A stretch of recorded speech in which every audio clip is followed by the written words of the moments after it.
penyelenggara NICE untuk kalau kita hitung yang terbaik-terbaik dunia. Mudah-mudahan kedepannya ada campur tangan Sylvia. Ya, kalau terkait juga dengan olahraga ekstrim, ya, ini juga Indonesia open untuk ekspor di olahraga ekstrim, ya. Ini kalau dilihat di Indonesia memang sudah banyak menyelenggarakannya. Ya. Di Bandung ini masuk dalam kategori nomor 1 ini, ya. Jadi kalau dilihat ada peserta lokal dari 15 provinsi, ada peserta luar negeri 6, ya. Mulai dari tahun 2015, 2016, 2017 sampai 2019 rata-rata ini.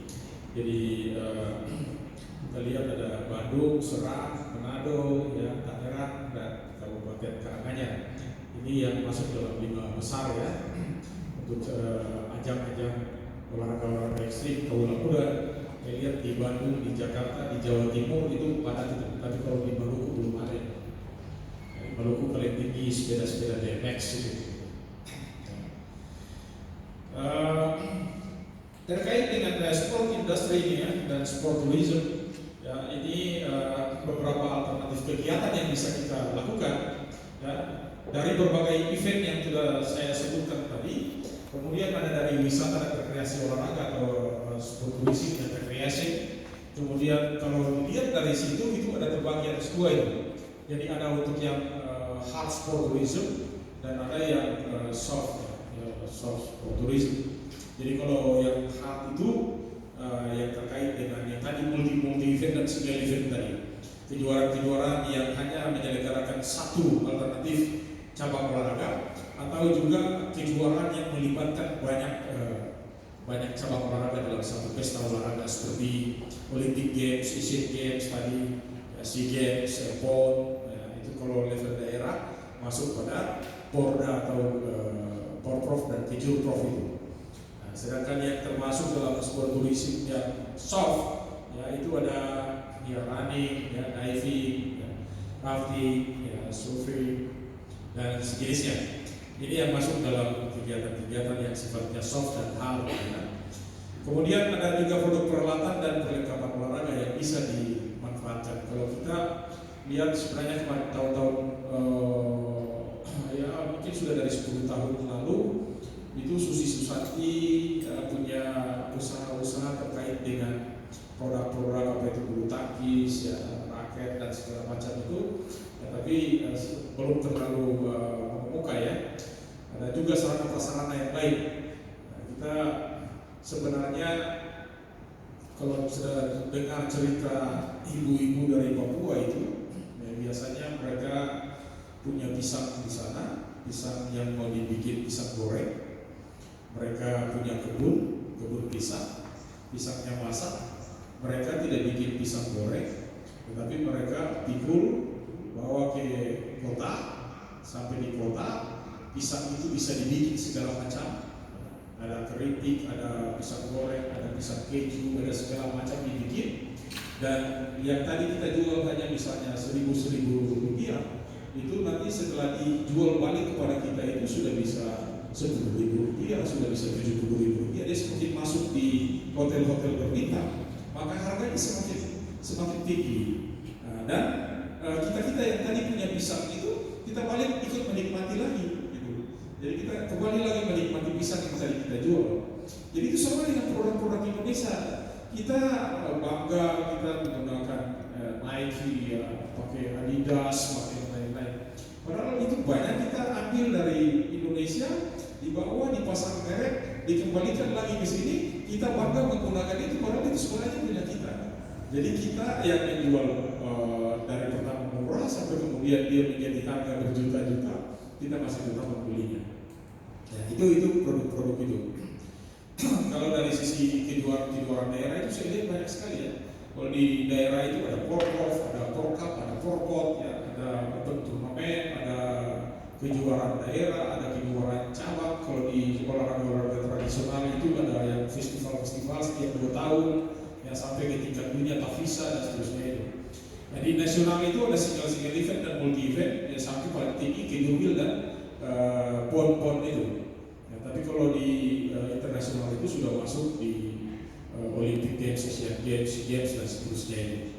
Jadi kalau dilihat ya, kita Ronaldo ya, ada juga pembalap-pembalap dunia yang menggunakan sebenarnya merek dalam negeri kita Indonesia ya, pakai Nike ya, pakai KYT untuk helm hebat-hebat ya, dia setelah mencoba membatik beberapa kali helm itu tidak pecah-pecah, akhirnya itu yang dipakai. Sama juga dengan bola kaki, kita pernah bikin bola untuk dunia. Nah, itu semua bagian-bagian dari produk-produk kita yang semestinya tidak kalah secara kualitasnya gitu.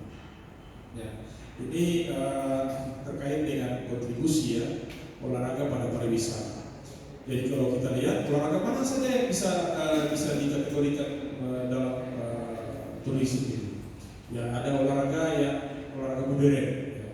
Kemudian ditambah dengan olahraga prestasi, ada olahraga tradisional, dan ada olahraga pendidikan tadi.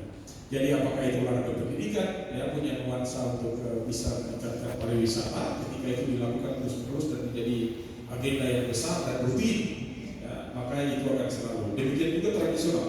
Kalau olahraga tradisional yang banyak-banyak tadi itu, kalau kita lakukan secara rutin, itu tentu saja akan memberikan kontribusi bagi pariwisata kita, industri pariwisata kita. Begitupun juga dengan olahraga prestasi dan olahraga modern.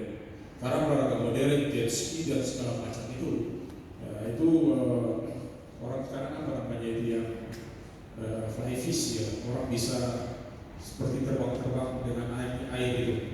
Nah, itu sekarang di mana-mana mulai dilombakan dan sekarang orang sudah pada ramai menggunakan itu.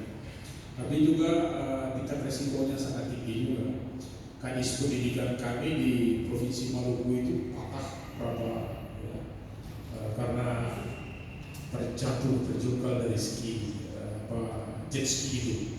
Itu ada memang hati-hati juga. Tapi memang secara garis besarnya ya seperti itu.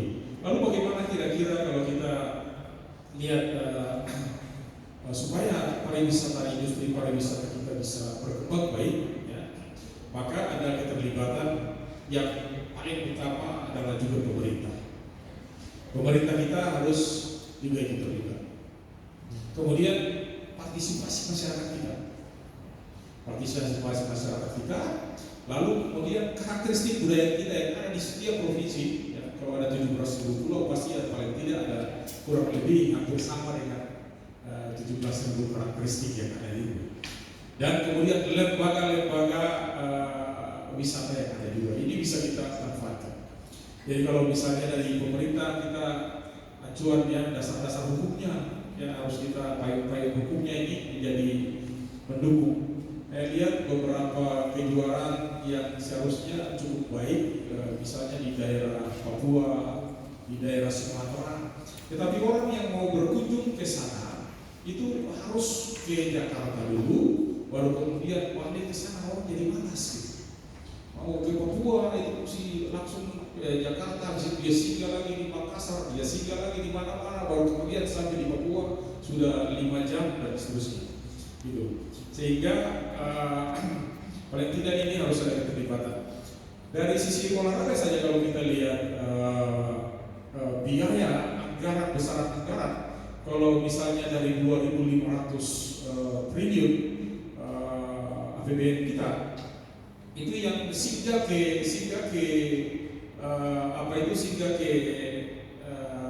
Menpora. Menpora itu cuma 1,7 ya. 1,7 itu sama dengan 0,03%, jadi kecil sekali. Kalau di pariwisata saya belum tahu. Mudah-mudahan nanti Bu Nova, Pak Adi nanti bisa berikan gambaran kira-kira pariwisata berapa besar lagi anggaran yang mungkin disiapkan itu. Nah, terkait dengan lembaga-lembaga swasta, LSM kita, ini perlu ada dorongan terus atau mereka mungkin harus lebih terus terlibat. Kemudian IO-nya, ya, event organizer-nya, lalu kemudian para YouTuber tuh. Terus sekarang anak-anak muda kan lagi doyan-doyannya tuh. Nah, silakan manfaatkan mereka itu, karena saya lihat di Maluku itu ada yang satu pulau tersendiri indah sekali, itu namanya Pulau Maulana. Meskipun pemerintah tidak terlalu terlibat di sana, tetapi dengan akses internet yang mereka terus kembangkan ke dunia luar, itu orang sudah mulai rajin datang ke sana. Itu gambaran bahwa betapa masyarakat kita dan bisa LSM kita juga ikut terlibat di sana. Ya, termasuk bagaimana organisasi keluarga. Ya, saya jangan organisasi keluarga berantem terus gitu. Jadi saya cerita-cerita dengan Ibu Nova, rasanya dari pusat sampai ke daerah, olahraga ini mau maju bagaimana, kalau kita tinggal berantem terus, berantem atlet nggak tahu apa-apa, tapi yang ngurus atletnya itu berantem terus. Yang paling aman mungkin atlet dan pelatih. Nah, sekarang orang mulai bisnis tentang atlet lagi. Jadi tawar-menawar tentang atlet, pindah ke sini bayar sekian, pindah ke sini bayar sekian, gitu. Ya. Dan lembaga swasta ini juga untuk adat dan tradisi ini memiliki kontribusi tersendiri dan alam daripada wisata, daripada budaya-budaya kita yang ada di tempat, termasuk bagaimana masyarakat olahraga dan masyarakat yang sadar dan wisata, sehingga pada akhirnya ya kita bisa mendapatkan yang namanya apakah itu olahraga dan pariwisata itu bisa dikawinkan secara baik dan sport tourism kita bisa berkembang menjadi kebanggaan kita semua. Kira itu yang bisa saya sampaikan pada kesempatan ini. Lebih dan kurangnya saya mohon maaf dan kalau